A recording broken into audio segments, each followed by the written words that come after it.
Vous écoutez ces mots, mais entendez-vous son âme? La plupart des hommes marchent dans la vie comme des somnambules, captant les vibrations sonores sans jamais déchiffrer la fréquence du cœur féminin. C'est une tragédie silencieuse qui se joue chaque jour. Deux êtres s'aiment, mais ne se comprennent pas, séparés par un fossé d'interprétations erronées. La brutalité de la réalité est celle-ci. Si vous ne comprenez que ce qu'elle dit littéralement, vous ne la connaissez pas du tout. Vous passez à côté de l'essence même de sa féminité, de ses désirs les plus profonds, ceux qu'elle n'osera jamais formuler explicitement par peur d'être jugée ou de briser le mystère. Marc Aurèle, l'empereur stoïcien, écrivait dans ses pensées « La valeur d'un homme se mesure à la valeur des choses auxquelles il s'attache. » Si vous vous attachez uniquement à la surface des mots, votre valeur en tant que partenaire, en tant qu'homme capable de la combler, reste superficielle. La véritable virilité, celle qui fascine et attire irrémédiablement, réside dans cette capacité stoïcienne à observer, à analyser sans émotion réactive et à agir avec une justesse percutante. Ce n'est pas un jeu de manipulation, c'est un acte d'amour profond que de vouloir comprendre le langage codé de celle que l'on désire. Aujourd'hui, nous allons plonger dans cet abîme. Nous allons briser le code. Je vais vous révéler 5 phrases, 5 situations courantes où ce qu'elle dit est le masque de ce qu'elle désire ardemment. Ce n'est pas pour tout le monde. Si vous cherchez des recettes faciles, passez votre chemin. Ici, nous parlons de psychologie profonde, d'émotions brutes et de la reconquête de votre puissance masculine à travers la compréhension de l'autre. Restez jusqu'à la dernière seconde, car la 5e révélation est celle qui change absolument tout le dynamisme d'un couple. Commençons par une situation que vous avez tous vécue. Vous êtes ensemble, peut-être après une longue journée, et vous sentez une tension. Vous lui demandez naturellement « Est-ce que tout va bien ?» Et là, la réponse tombe, glaciale, courte, définitive. « Je n'ai rien, tout va bien. » Le sédentaire de l'esprit, l'homme paresseux, prend cette phrase au premier degré. Il se dit « Super, elle l'a dit, donc tout va bien », et il retourne à ses occupations, son téléphone ou son match. C'est l'erreur fatale. C'est le moment exact où le fossé se creuse. La psychologie féminine fonctionne souvent par cercles concentriques. Le premier cercle est celui de la protection.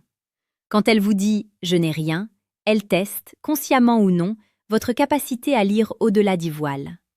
Ce qu'elle désire à ce moment précis, ce n'est pas que vous acceptiez son mensonge de politesse. Ce qu'elle désire, c'est votre présence.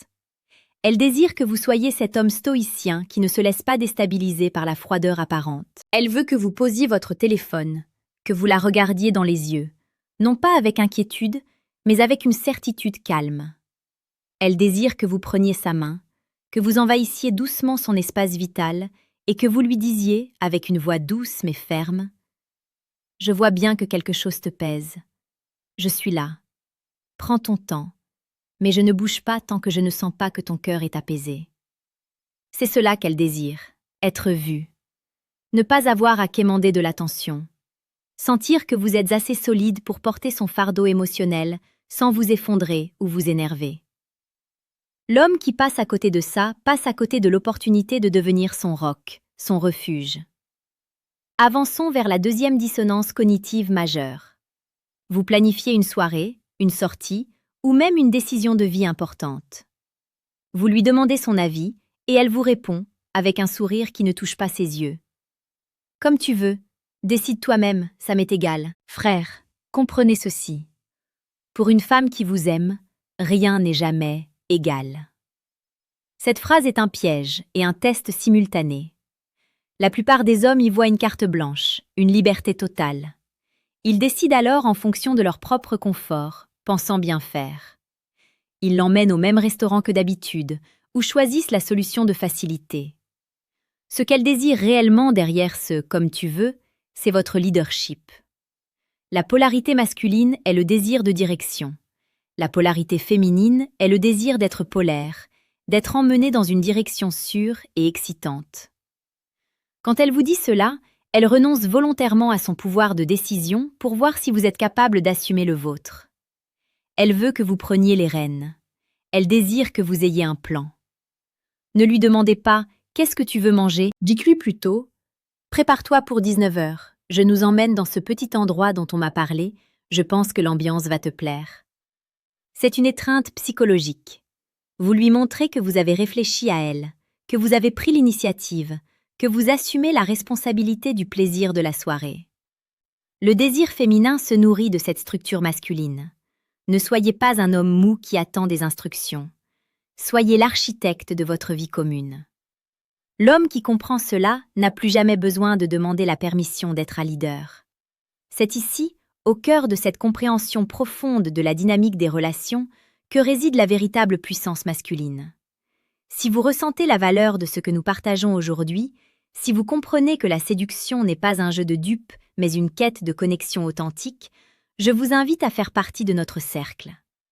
Abonnez-vous à la chaîne Psychologie Stoïque. Chaque jour, nous publions des vidéos pour affiner votre esprit, renforcer votre caractère et vous donner les clés d'une séduction précieuse, pertinente et profondément respectueuse de la nature humaine. Rejoignez ceux qui choisissent la clarté plutôt que la confusion. Reprenons notre exploration avec une troisième phrase, souvent prononcée avec une pointe de reproche ou de nostalgie. Vous êtes en train de discuter, ou peut-être est-elle en train de regarder des photos, et elle lâche cette bombe. Tu ne fais plus d'efforts comme au début. La réaction instinctive de l'homme médiocre est la défensive. Il commence à énumérer tout ce qu'il fait.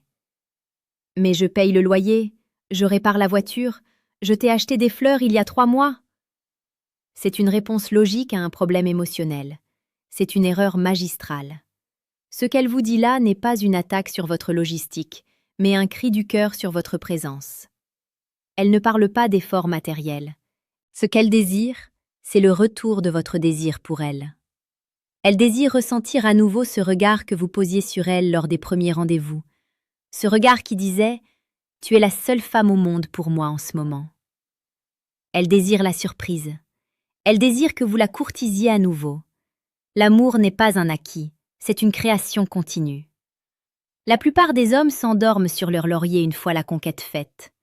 Ce qu'elle désire, c'est que vous bousculiez la routine. Un mot doux glissé dans son sac, une caresse inattendue dans la nuque pendant qu'elle fait la cuisine, un rendez-vous amoureux planifié en secret. Elle veut sentir que vous la poursuivez encore, que vous ne la considérez pas comme un meuble de la maison. Elle désire ardemment se sentir spéciale à vos yeux. Si vous ne comprenez pas ce désir de romance continue, vous la condamnez à une lente érosion émotionnelle et votre relation avec elle. Justement, pour ceux d'entre vous qui sentent qu'ils ont perdu cette étincelle ou qui veulent apprendre à la créer et à la maintenir avec une force stoïcienne, j'ai préparé quelque chose.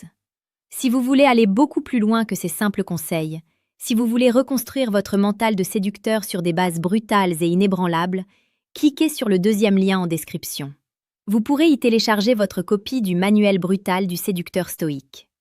C'est un guide sans filtre, direct, conçu pour les hommes qui sont prêts à affronter la réalité de la psychologie pour transformer leur vie amoureuse.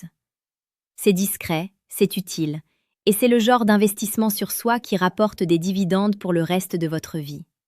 Poursuivons avec la 4e révélation. C'est une situation subtile, souvent liée à ses ambitions ou à ses interactions sociales.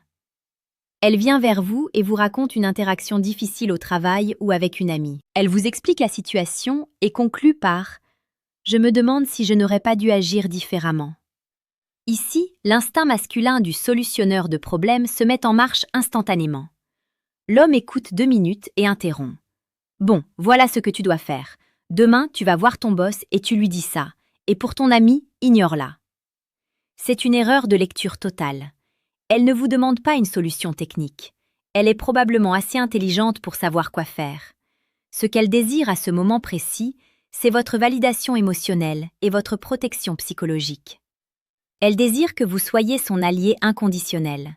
Elle veut entendre « Je comprends pourquoi tu as réagi comme ça. C'est tout à fait normal de se sentir blessée ou confuse dans cette situation. Tu es quelqu'un de bien et tu ne mérites pas d'être traité ainsi. » Elle désire que vous preniez son parti, même si, objectivement, elle a une part de responsabilité. Elle ne cherche pas un juge, elle cherche un refuge. Ce n'est qu'une fois qu'elle se sentira totalement écoutée et soutenue émotionnellement qu'elle sera peut-être ouverte à une perspective rationnelle. Mais l'ordre est crucial. L'émotion d'abord, la logique ensuite. L'homme stoïcien sait contenir sa propre envie de résoudre le problème pour offrir d'abord l'espace d'écoute que son cœur désire. Enfin, nous arrivons à la 5e phrase. Celle qui est la plus puissante, la plus mal comprise, et qui détient la clé de l'intimité profonde. Elle peut survenir dans un moment de tension, ou même de calme, quand elle vous regarde et vous dit « J'ai l'impression qu'on s'éloigne ». C'est le moment de vérité. C'est le signal d'alarme final avant le détachement émotionnel irréversible. L'homme qui passe à côté de cette phrase signe l'arrêt de mort de son couple. La réaction courante est la panique ou la négation. « Mais non, qu'est-ce que tu racontes ? On est ensemble tous les jours. » Ce qu'elle vous dit n'est pas une mesure de la distance physique, mais de la profondeur de la connexion. Ce qu'elle désire ardemment, c'est votre vulnérabilité virile. Elle désire que vous abaissiez votre garde. Non pas que vous deveniez une loque larmoyante, mais que vous soyez capable de partager vos peurs, vos rêves, vos doutes avec elle. Elle sent que vous vous cachez derrière un masque de froideur ou de compétence, et cela l'effraie. Elle désire entrer dans votre monde intérieur. Ce qu'elle désire, c'est que vous la preniez dans vos bras et que vous lui disiez « Tu as raison. Je me suis laissé absorber par le travail, par mes propres luttes. J'ai eu peur de ne pas être à la hauteur et je me suis refermée. Mais tu es la chose la plus importante pour moi et je veux qu'on se retrouve. » C'est cela qu'elle désire. Sentir que vous avez besoin d'elle, non pas pour cuisiner ou faire la lessive, mais pour être le témoin de votre vie. Elle veut être votre confidente, votre partenaire de combat. La véritable intimité ne se construit pas dans la chambre à coucher, mais dans ces moments de vérité brute, où vous osez montrer qui vous êtes vraiment.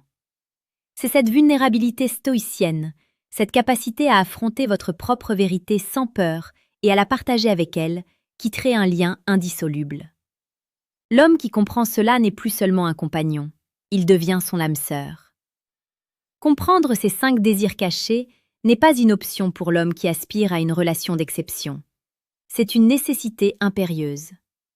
La vie est trop courte pour la passer à côté de la personne qu'on aime sans jamais vraiment la toucher. Sénèque disait « Ce n'est pas parce que les choses sont difficiles que nous n'osons pas, c'est parce que nous n'osons pas qu'elles sont difficiles. » Osez regarder au-delà des mots, osez incarner cette présence stoïcienne, ce leadership rassurant, ce désir ardent, cette écoute empathique et cette vulnérabilité puissante. N'oubliez pas, si vous voulez cultiver cette force stoïcienne en vous et devenir l'homme que vous êtes destiné à être, abonnez-vous à Psychologie Stoïque. Nous sommes ici pour vous accompagner, jour après jour. Et si vous êtes prêt pour la transformation brutale, le manuel brutal du séducteur stoïque vous attend via le 2e lien en description. La balle est dans votre camp.